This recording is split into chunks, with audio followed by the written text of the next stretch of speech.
Hello friends, I am H L Gupta. चलिए, हमारी जो सिलेबस 2016 का जो एग्जामिनेशन में क्वेश्चन आया था सीएमए फाइनल एसएफएम का, हम उसका क्वेश्चन नंबर 1 डिस्कस करते हैं। प्लीज़ आप क्वेश्चन देखिएगा। क्वेश्चन नंबर 1 आपका ईच क्वेश्चन 2 मार्क्स का है। 1 marks for the correct answer, 1 marks for the explanation. Look at it. सबसे पहला क्वेश्चन है, फर्स्ट क्वेश्चन क्या है बेटा, प्लीज आप देखिएगा। Choose the correct option from the 4 alternative this.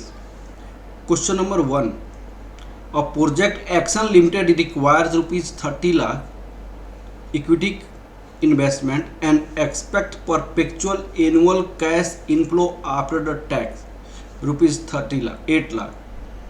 इसका मतलब आपकी इन्वेस्टमेंट कितनी है? इन्वेस्टमेंट आपकी ₹30 लाख है। और 1 2 3 परपेचुअल मन से इन्फिनिटी तक हर एक साल आपको 8 लाख 8 लाख 8 लाख 8 लाख कैश की इनफ्लो आ रहा है इन्फिनिटी तक। The business risk of the venture is required to be 20% discount rate. यहाँ पे डिस्काउंट रेट आपका कितना है? Discount rate 20%. However, the project is considered socially desirable. It qualifies for the immediate tax-free government granted ₹10 lakh. Immediate tax free मैंने आपकी tax granted है ₹10 लाख। तो ये आपका एक्चुअल इन्वेस्टमेंट रुपीज़ कितना हो जाएगा? 30 में 10 माइनस कर देंगे, ये आपका कैश सब्सिडी आपको मिल गया मानो एक तरीके से। तो आपकी जो इन्वेस्टमेंट होगी यहाँ पे 20 लाख की होगी। What will be the adjusted net present value of the project? Adjusted net present value of the project निकालनी है। तो देखिए, adjusted net present value equal to base net present value minus present value of tax saving on interest plus floating cost.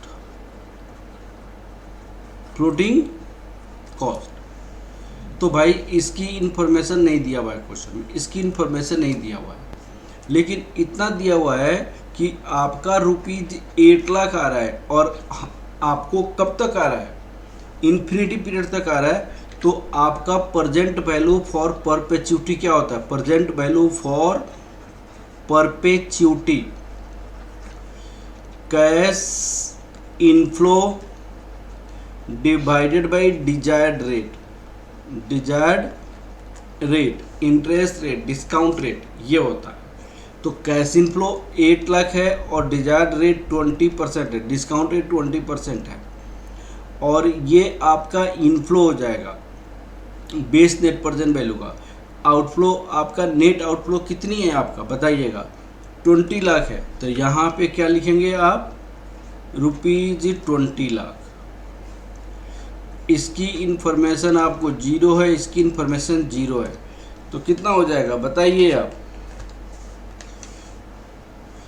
8 divide 0.2, ये ₹40 lakh divided by ₹20 lakh, ये rupees आपका 20 lakh answer हो जाएगा। अब 20 लाख किसका है भाई? तो ये है, तो बी पार्ट आपका आंसर हो जाएगा। क्लियर है ना बेटा? अब नेक्स्ट क्वेश्चन देखिए। नेक्स्ट क्वेश्चन में क्या है सुनिएगा। एन इंस्ट्रूमेंट्स ऑफ द डेप्ट having investment grade rating by the credit agency rating. अब सुनिएगा, क्रेडिट एजेंसी लाइक इकरा और भी बहुत सारा क्रेडिट एजेंसी रेटिंग है, वह क्या करता है? ओपिनियन एक देता है कि कोई भी कंपनी जाकर एक ओपिनियन इस कंपनी के बारे में रेटिंग कैसा है, ओपिनियन कैसा है मार्केट में, ये किस टाइप की कंपनी की क्रेडिट अवेल करता है, अपनी क्रेडिट को कितना रेस्पॉन्सिबिलिटी के साथ ये फुलफिल करता है, that is a credit rating agency. तो इसमें है कि कौन सा पार्ट आपका करेक्ट आंसर्स होगा। तो उन्होंने कहा implies that the investment of the safe and recommended that the investor can go ahead and investment the money. उन्होंने सेफ होगा कह के ऐसे ये क्रेडिट एजेंसी नहीं करता, ये क्रेडिट एजेंसी नहीं करता है। दूसरा क्या कहता है implies that all statutory company, ये भी नहीं होता है आपका। Implies that the investment is a sound at the time of issue and the issue price resident, ये भी नहीं होता है। Implies an opinion of the rating agency, rating agency this is the opinion, opinion सिर्फ बताता है कि भाई ये वाली कंपनी मेरी ओपिनियन में आपका सेफ है और ये वाली मेरी ओपिनियन में ये वाली कंपनी की ऐसी सेफ है कहा के। मार्केट में इस टाइप की अपनी क्रेडिट के बारे में वो काम करता है। That the instruments will pay back the capital and stated interest on time, ये अपनी ओपिनियन को बतलाता है। तो ये डी पार्ट आपका आंसर हो जाएगा। क्लियर है। अब नेक्स्ट क्वेश्चन देखिए, question number 3। Mister Shah is a trader having an portfolio shares with 85 lakh current price and cash rupees 15 lakh. 85 lakh उनके पास करंट प्राइस है और कैश रुपीज कितनी है 15 लाख है। The beta of the share of the portfolio, beta कितनी है आपके पास जो स्टॉक है आपका, जो यहाँ पे पोर्टफोलियो है, पोर्टफोलियो रुपीज 85 लाख है, कैश आपके पास कितनी है 15 लाख है, टोटल आपके पास 100 लाख है और इनकी जो बीटा है पोर्टफोलियो का 1.6 है। After 3 month the price of the share drop by 3.2, stock price drop 3.2%, 3.2%। If trader is currently that goes for a long, long का मतलब ट्रेडर आपका क्या है लॉन्ग, लॉन्ग का मतलब क्या होता है बाई, आपने बाई किया for a long position of 100 lakh Nifty future, 100 lakh Nifty, 100 lakh Nifty future आपने बाई किया, आपने बाई किया। What is the value of market index after 3 month, market index after 3 month क्या होगा। बहुत आसान क्वेश्चन है। आफ्टर 3 मंथ मार्केट इंडेक्स क्या होगा। सबसे पहले इस क्वेश्चन में आपका बीटा का वैल्यू दिया हुआ है। बीटा का वैल्यू क्या होता है change in portfolio value, portfolio value मैंने पोर्टफोलियो क्या मैंने stock, change in stock, beta का मतलब change in stock value due to change of market, due to change of market, due to change of market, ये formula होता है। अब ये जो है आपका क्वेश्चन में आपको दिया है ये 1.6 है, तो चेंज इन स्टॉक वैल्यू आपको क्वेश्चन में दिया हुआ है, स्टॉक वैल्यू ये इसकी इंफॉर्मेशन दिया हुआ है 3.2%, 3.2% यहाँ पे क्वेश्चन में लिखा हुआ है, ड्रॉप किया। तो भाई आपका इंडेक्स चेंज इन मार्केट का वैल्यू कितना होगा, चेंज इन मार्केट, मार्केट का मतलब निफ्टी, तो इससे चेंज इन मार्केट निकाला जा सकता है कि नहीं निकाला जा सकता है बताइए आप बताइए। चेंज इन मार्केट निकाला जा सकता है कि change in market that equal to Nifty 3.2% divided by 1.6 that equal to 2%। तो क्वेश्चन आपसे पूछा गया था कि what will be the market index after 3 month, तो मार्केट में चेंजेस 2% से ड्रॉप हुआ, क्योंकि जब 3.2% से जब सिक्योरिटी में ड्रॉप होगा तो 2% से मार्केट ड्रॉप हुआ होगा, तभी बीटा आपका 1.6 है। हेंस तो आपसे पूछिए market index after 3 month, market index after 3 months, 3 months के बाद मार्केट इंडेक्स कितना होगा प्लीज देखिएगा। ये 100 लाख है तो आपका rupees 100 lakh 1 minus 0.02, this is the rupees 98 lakh. तो ये बहुत ही सिंपल क्वेश्चन था और मेरी बुक में ऑलरेडी ये क्वेश्चन कराया हुआ है। इसके पहले वाला और ये वाला भी मैंने क्वेश्चन कराया था, डेरिवेटिव का क्वेश्चन है हेजिंग अप्रोच में। ठीक है, तो 98 लाख आपका आंसर होगा। 98 लाख सी पार्ट में है, this is your answer 98 lakh.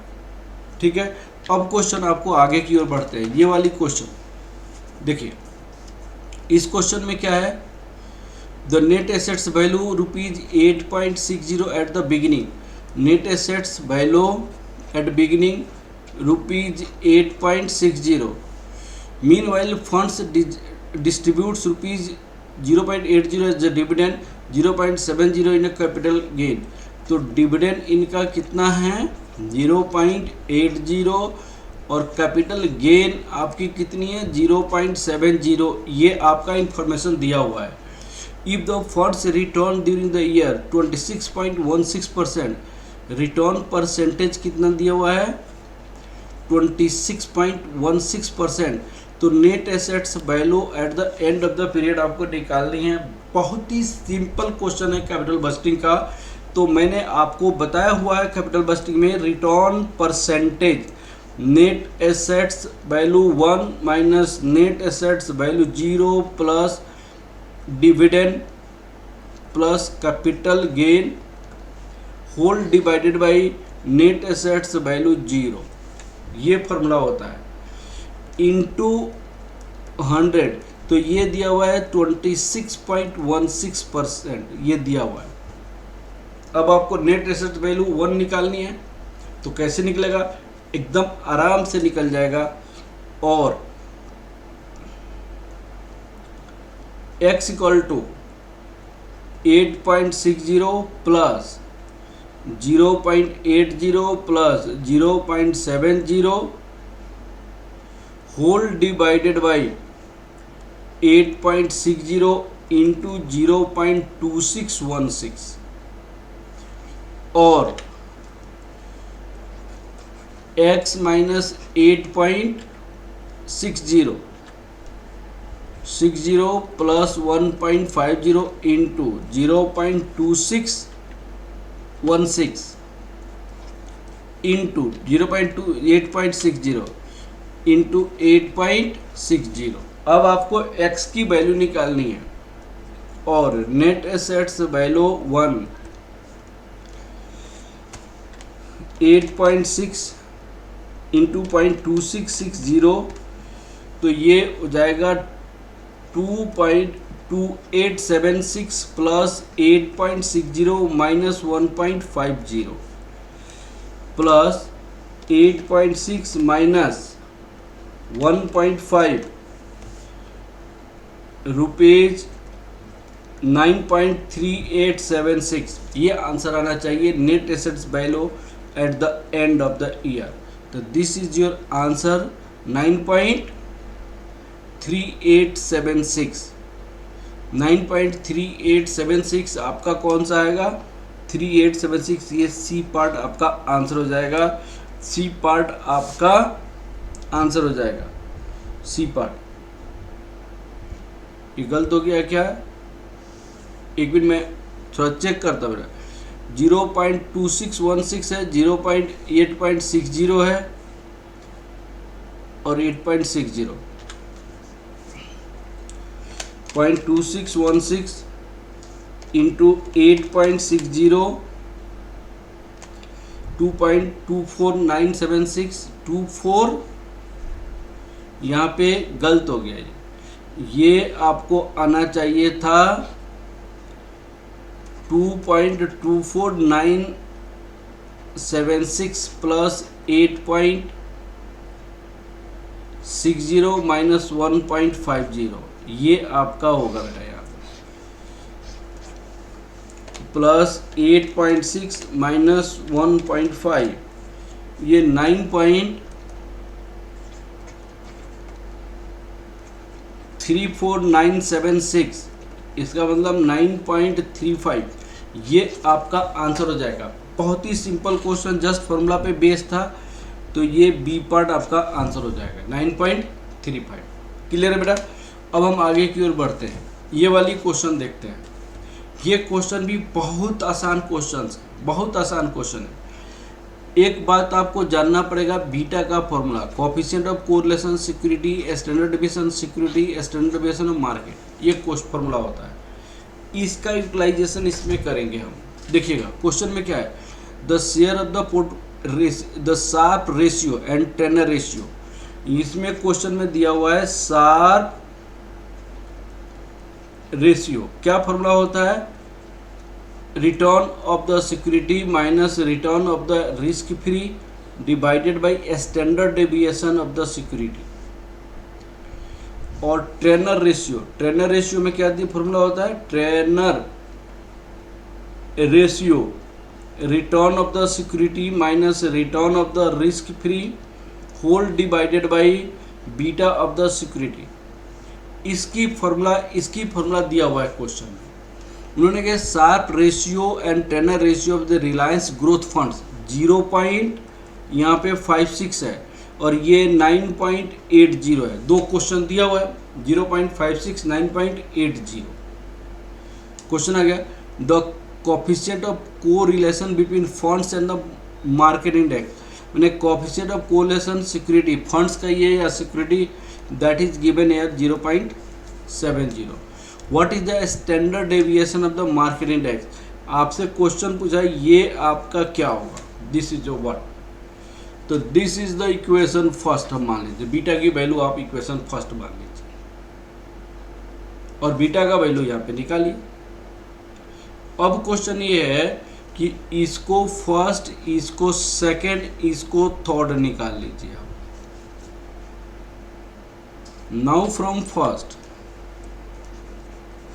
Now from first, तो हम R S minus R F equal to क्या लिख सकते हैं, R S minus R F equal to 0.56 standard deviation of security, 0.56 standard deviation of security. हम रख सकते हैं कि नहीं रख सकते हैं। This is from second. Now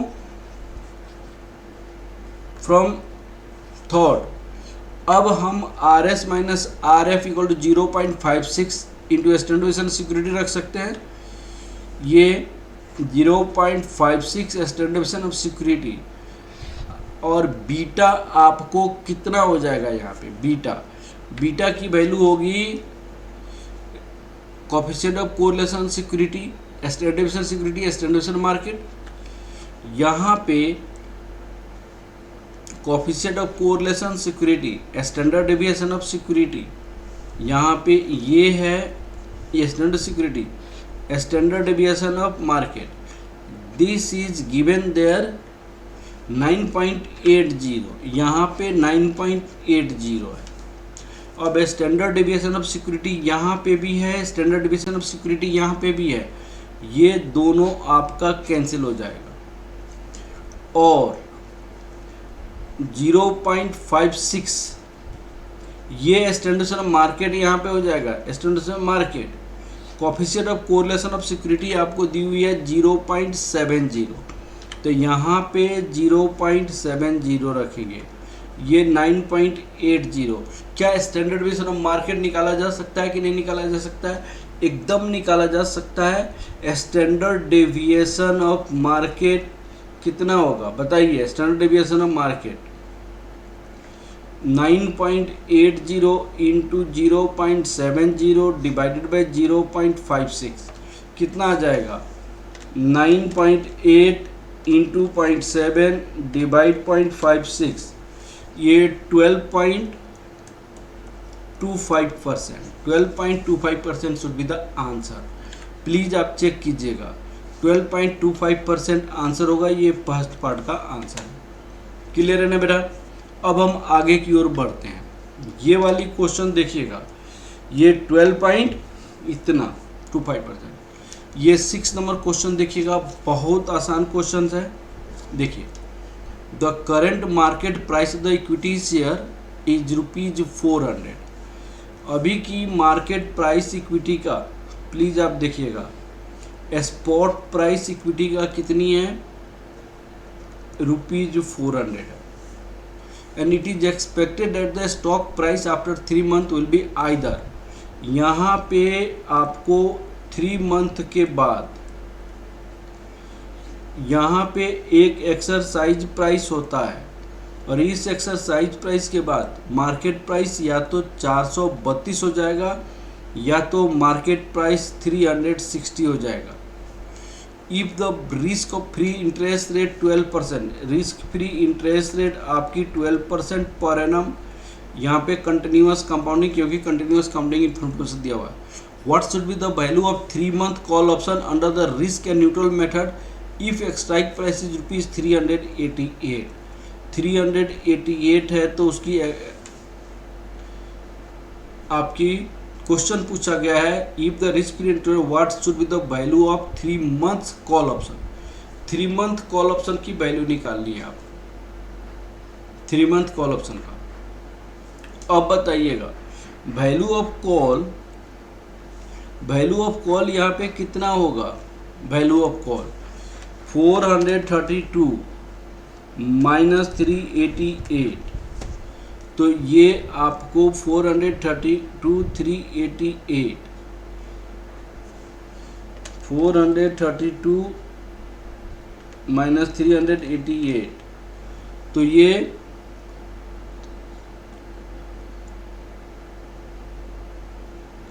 ये 44 हो जाएगा और यहाँ पे 0 हो जाएगा। तो आपको सबसे पहले प्रोबेबिलिटी ऑफ प्राइस इंक्रीज निकालना पड़ेगा। Probability of price increase, risk and neutral model आपसे बोला गया ना, risk and neutral model, probability of price increase S0 into e⁻RT minus lower price minus high price minus lower price होता है। ये formula हमने आपको बताया हुआ है, बहुत सिंपल क्वेश्चन है, हमारी क्लास में बहुत अच्छे से डिस्कस हुआ है यहाँ पे। तो S0 आपकी कितनी है, 400 है, यहाँ पे 400 e⁻0.03, ये आपका 12 हो जाएगा divided by 12 into 3 minus lower price कितनी है 360 होल डिवाइडेड बाई 432 माइनस 360। अब बताइएगा 400 इंटू 1.03045, क्योंकि 400 इंटू e⁻0.03 360 माइनस यहाँ पे माइनस 360 करेंगे।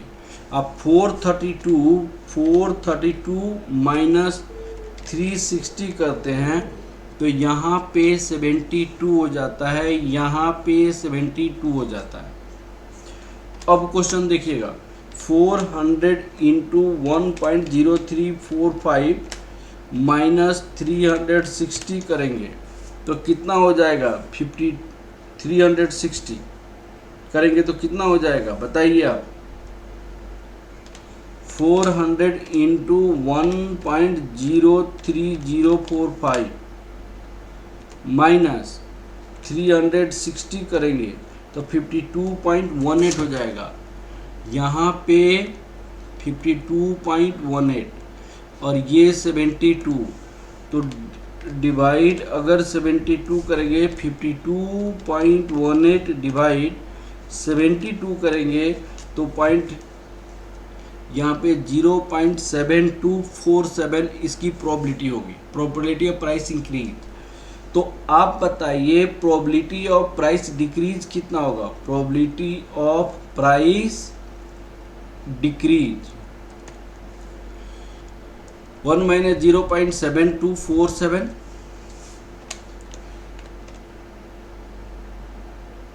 7247, ये आपका हो जाएगा 0.2753।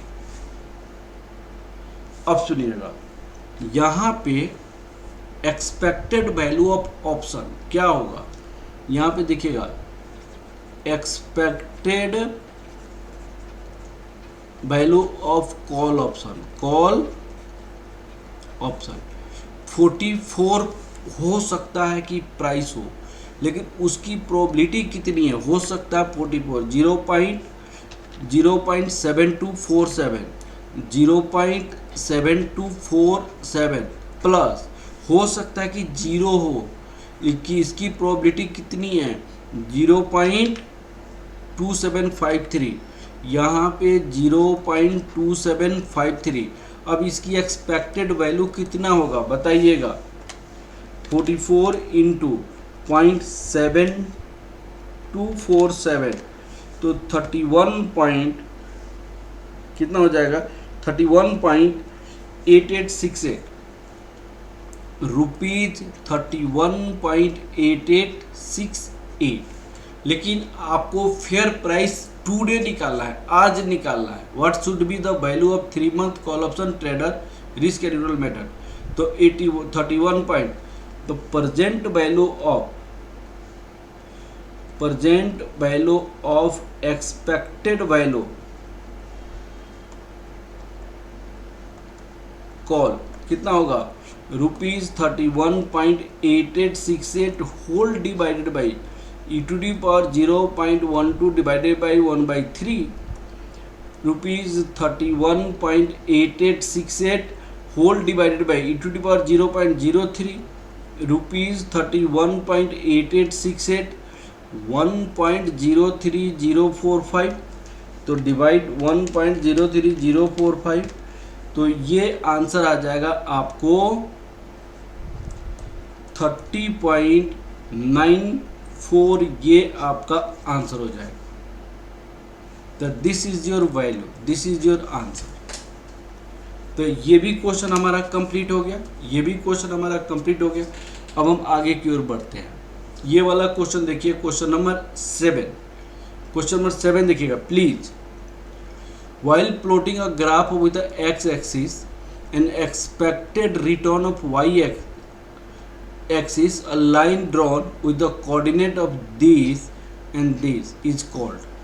अब उन्होंने आपसे कहा कि एक लाइन ड्रॉ किया गया ये ऐसे, और ये आपका रिस्क फ्री है, और ये वाला जो पॉइंट है वो जीरो रिस्क फ्री है, और आपको दूसरा जो होता है बीटा और आरएम होता है। तो एक्सपेक्टेड रिटर्न आपका क्या होता है? Risk free plus beta RM minus RF होता है। तो this is called security market line, this is called security market line, ठीक है ना। बीटा के बेसिस पे जैसे जैसे बीटा इंक्रीज करता है तो आपका रिटर्न भी इंक्रीज करता है। बीटा 1, बीटा 2, बीटा 3 और आपका मार्केट लाइन इंक्रीज करता है। That is the security market line, this is the security market line. Exact same question आपको न्यू सिलेबस में पूछा गया था, और न्यू सिलेबस में पूछा गया था कि वाई एक्सिस पे, ये वाली वाई एक्सिस पे जो स्ट्रेट एक्स एक्सिस ये है, अब आपको इस पे वाई एक्सिस के किस पॉइंट पे सिक्योरिटी मार्केट कट करता है? तो 0 RF पॉइंट पे कट करता है, ठीक है। चलिए ये भी क्वेश्चन कंप्लीट हो गया। अब आपका क्वेश्चन नंबर आता है 8। ये आपका क्वेश्चन बहुत अच्छा क्वेश्चन है, और ये क्वेश्चन आपको रिस्क अनसर्टेनिटी से आपको आता है, और नॉर्मल डिस्ट्रीब्यूशन का ऑलरेडी टेबल दिया हुआ है।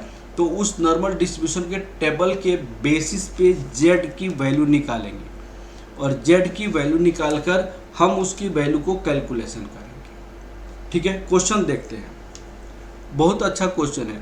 The project Z giant limited has a mean net present value 600, मैंने नेट प्रेजेंट वैल्यू आपका मीन जो है वो 600 है। The company want to determine the probability of the net present value of the project under the different range if the standard deviation of net present value has standard deviation that is rupees 300, what is the probability of the net present value between the range this and this?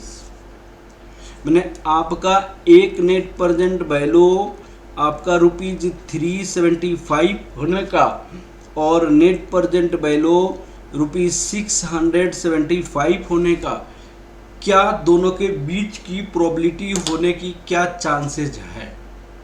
बहुत ही simple questions है। आप Z की value निकालेंगे, Z की value तो एक 3 का वैल्यू क्या होता है? Net present value minus mean net present value divided by standard deviation of net present value. तो पहला हम ये नेट प्रेजेंट वैल्यू लेते हैं, तो 375 माइनस 600 होल डिवाइडेड बाय 300, तो ये आपका कितना हो जाएगा? 375।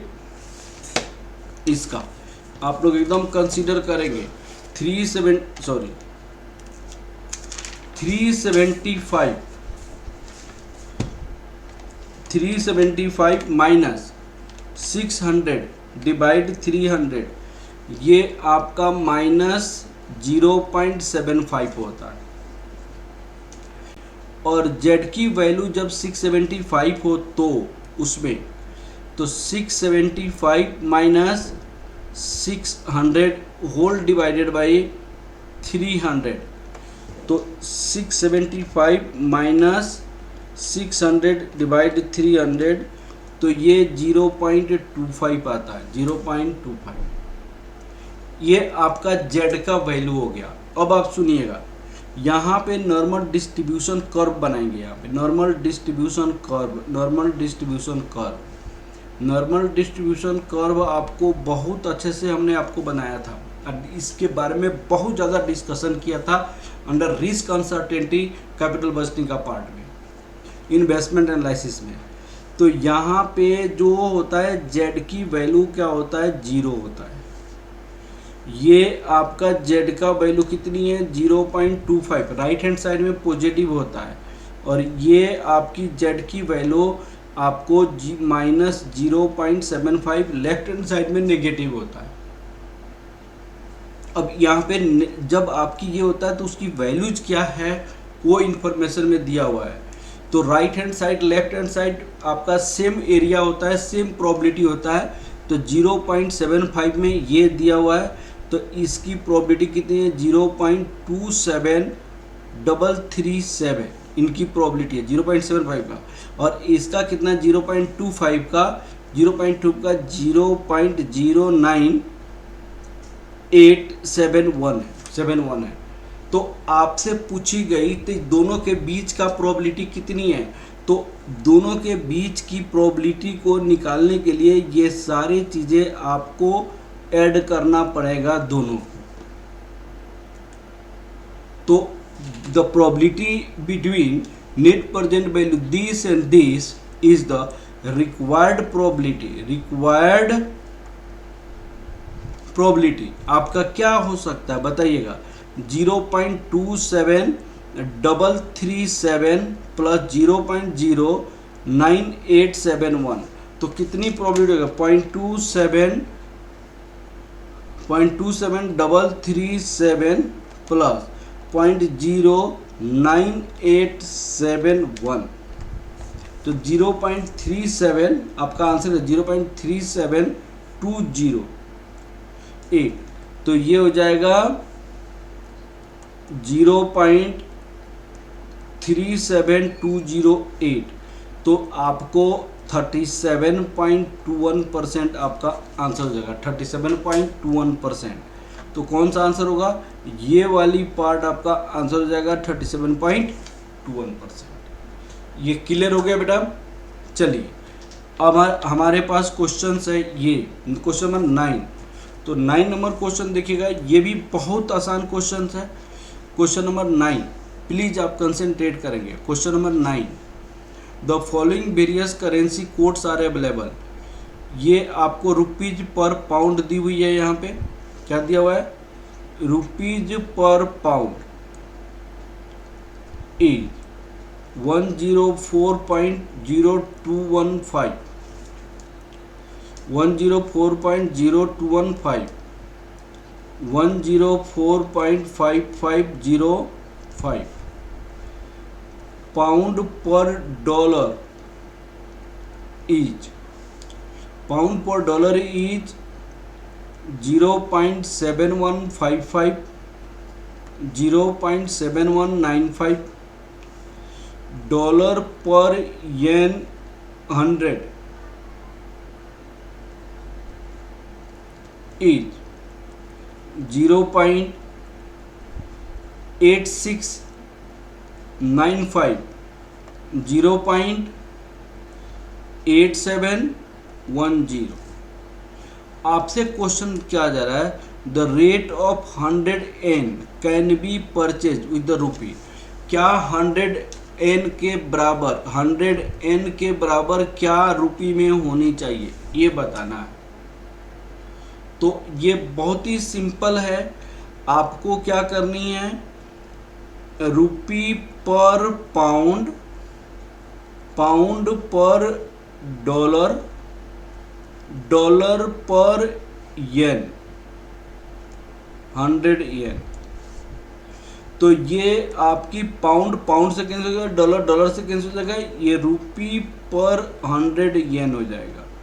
तो ये जो कोटेशन आएगा, ये आपको इधर वाली को मल्टीप्लाई करोगे, ए साइड को, या दोनों साइड को मल्टीप्लाई करो, तो क्या हो जाएगा, ये आपका बीड रेट होगा और ये आपको आस्क रेट होगा। बीड रेट और आस्क रेट, बीड रेट और आस्क रेट आपका आंसर होगा। तो यहां पे आपको जब भी ये इसके बराबर आपको कितना रुपीज, हमको the rate of this can be purchase, क्या परचेज करोगे, मैंने आपको ये वाला, आपको एज ए इंडियन कंपनी आप परचेज करेंगे तो बैंक बेचेगा, तो हाई रेट पे बेचेगा, तो इसीलिए आस्क रेट अप्लाई होगा।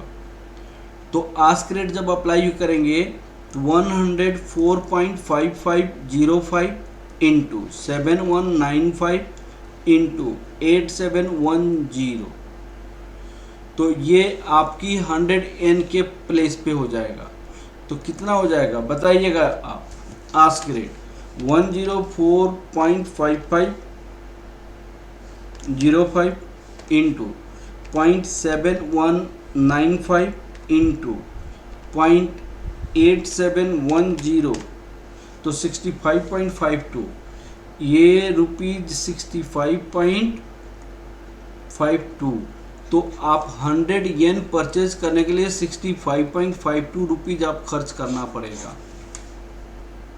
अगर मान लो ऐसे आंसर नहीं आएगा, ये बैंक के पॉइंट से बोला कि कस्टमर के पॉइंट ऑफ व्यू से बोला, ये क्वेश्चन में क्लियर नहीं है, लेकिन जनरल कस्टमर के पॉइंट ऑफ व्यू से ही होता है। तो इसीलिए मैंने आस्क माना कि मानो कि इसमें कोई अल्टरनेटिव नहीं होता तो बीट से मल्टीप्लाई करके देख लेता। मल्टीप्लाई करने में कितना टाइम चला जाता है, बहुत कम टाइम जाता है। तो इसीलिए या तो मल्टीप्लाई कीजिए या कुछ भी कीजिए, आपको आंसर निकालना है। तो आंसर तो निकल ही गया, ठीक है। अब आपको क्वेश्चन एक कंप्लीट हो गया, तो कौन सा आंसर होगा, आपको सी पार्ट आपका आंसर हो जाएगा। ठीक है बेटा, एकदम क्लियर है।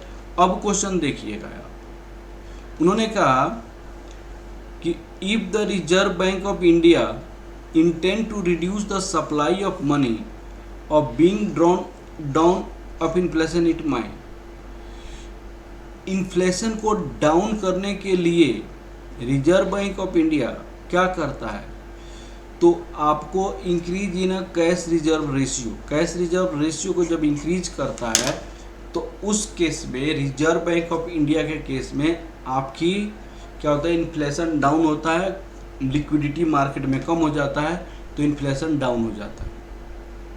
क्लियर है। तो ये हमने already question number 1 10 questions, each question of 20 marks हमने कंप्लीट किया। हमारी कोई भी आपको डाउट्स लगे तो आप प्लीज़ अपना 9312606737 पे अपना नाम और CMA फाइनल लिखकर आप करेंगे तो आपको मैं सारी नोट्स एज वेल एज आपको मैं बताऊंगा कि मेरी क्लासेस कैसे होती है ऑनलाइन फ्री ऑफ कॉस्ट।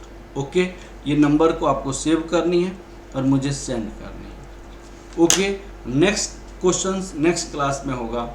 हम आपको कंप्लीट कराएंगे। Okay, thank you class, thank you very much.